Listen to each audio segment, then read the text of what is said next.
welcome to Conrail Productions and welcome to Conrail. So I'm back from the Allentown train show. Decided to make a whole nother video for this because my train show tour video was already an hour long of shooting pictures of trains or video of trains at different vendors' tables. Now I have to say this has been one of the best Allentown train shows I've been to, and it's not because I bought stuff. I didn't find anything to buy. There was nothing there that was on my wanted list. So now you're scratching your head thinking to yourself, why is this the best Allentown if you didn't find anything to buy? Some people go to these train shows and they focus on that one thing on their wanted list. They'll drive an extreme amount of time, 2 hours, to these train shows. They'll spend an hour just zipping through them. They don't find what they want and then they go home. And I think they're missing out. I go to the train shows to interact, basically. I like meeting people, meeting new people, making friends, whatever. And if I don't find anything, that's fine. If I don't, I'll be back the next time.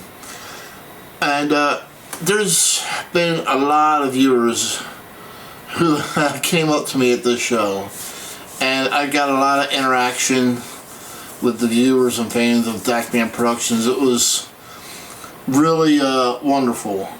You guys out there are great. You're fantastic. I just don't know what else to say. It just blew me away. All the great comments you gave me about my videos and how it helps the hobby, promotes the hobby, keeps it going. And yeah, that's the one thing that my channel does.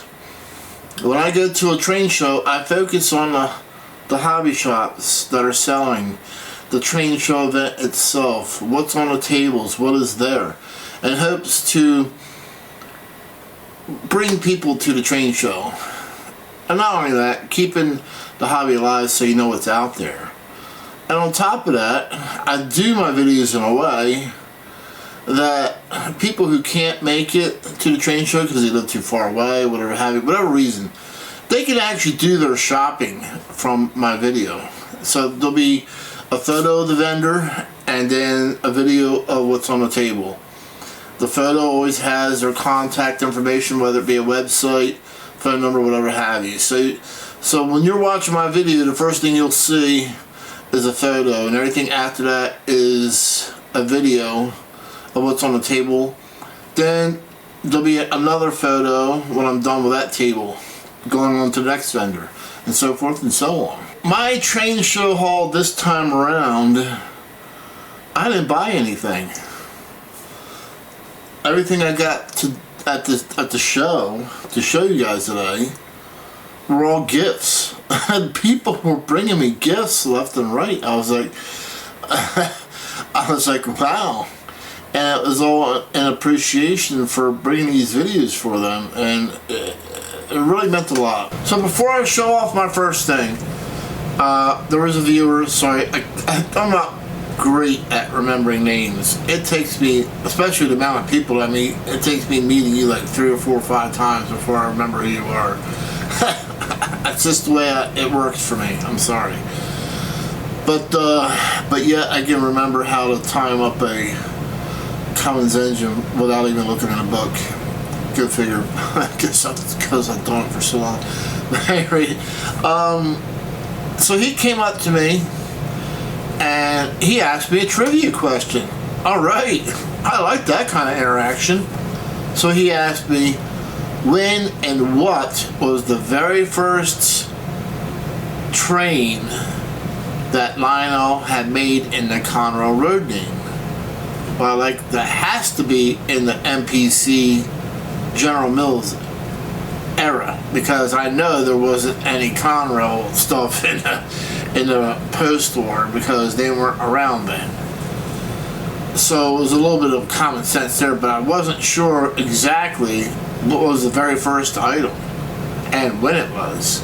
He said, well, somebody had written an article on this particular subject, and it was a recent article that was written about the very first train that Lionel had made in the Conrail road name. I'm like, okay. He said, Sean, that was a Lionel 6-9186, and it was a caboose, and it was made in 1976. It was the very first train that Lionel had made in a Conrail road name. I'm like, that's pretty cool. And he says, do you have that in your collection? I'm like, no, I don't. I said, I don't have that in my collection. He said, okay, well, be on the lookout for it. It would be a perfect item to add to the collection. I'm like, that sounds like it would. And he left. And I don't know, maybe it was an hour, not even that. And he comes back to me, and he hands me this caboose, this Lionel 6-9186 caboose. And he just hands it to me. He says, it's yours. I'm like, how much do I owe you for that? He goes, no, it's yours. So this fan not only hit me with a trivia question that I really didn't know the answer to, but then when I seemed excited about it, which I was, he went out of his way to see if there was one at the show. He bought it and then gave it to me. I mean, how cool is that? So this fan was inspired by this article. He knew that I was a Conrail fan. He came up to me and asked me if that question. I didn't have this, and I did not know the answer to that question. And then he goes out shopping and buys it for me. I just don't know what to say. It's like, I'm blown away by you guys. I really am. Thank you very much for telling me about the article, about that story, and going out of your way to buy this to put it in my collection. It's amazing. Kevin Quinn gave me a bunch of photos of GG1s that the TCA Museum was going to throw away. And I'm glad he saved them.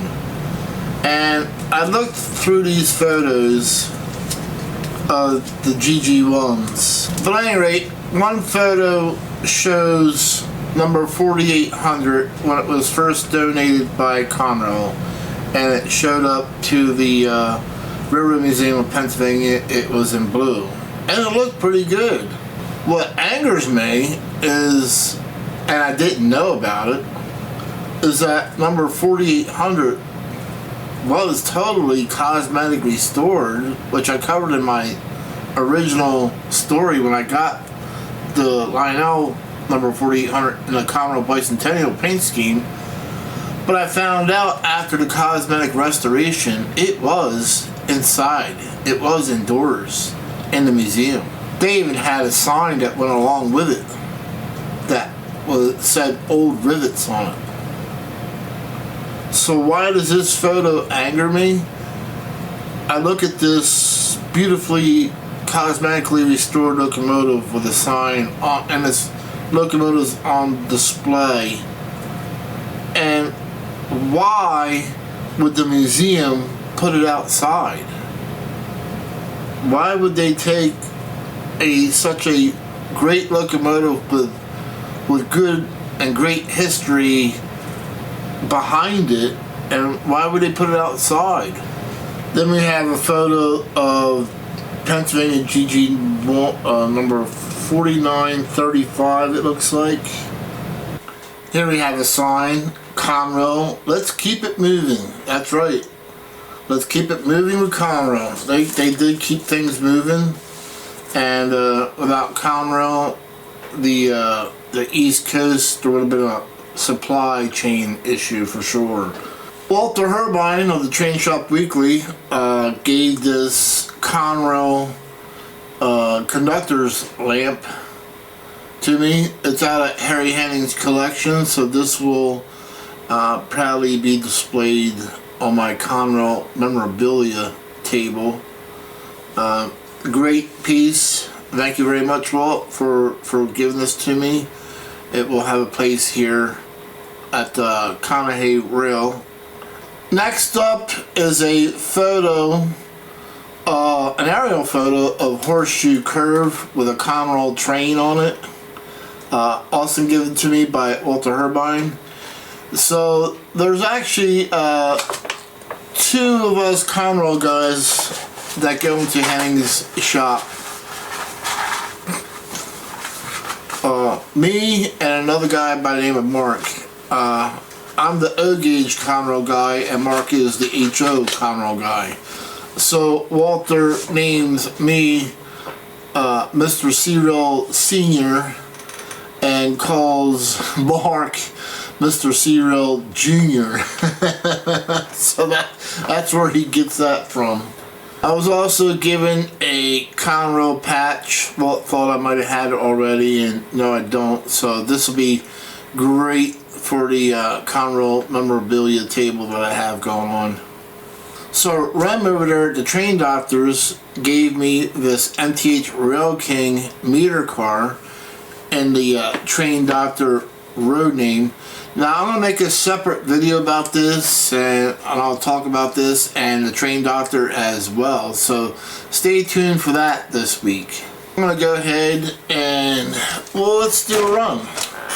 Let's do a run with this, the very first Lionel Conrail caboose.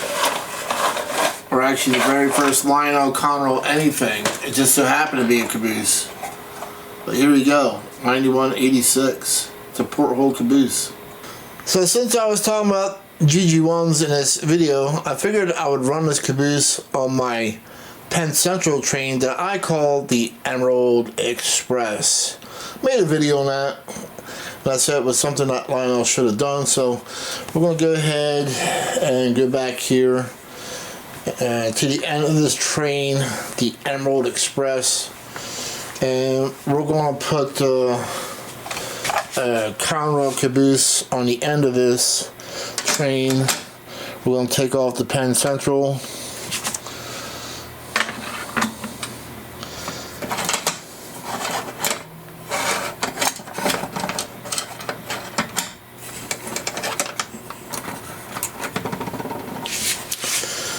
Alright, so the Emerald Express was running in 1976, and it was taken over by Conrail. Now it's official. Now we got the very first Lionel Conrail train onto the Emerald Express. And like I said, it just so happened to be a caboose.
yes, I have a separate layout for my MPC era trains that I had when I was a kid.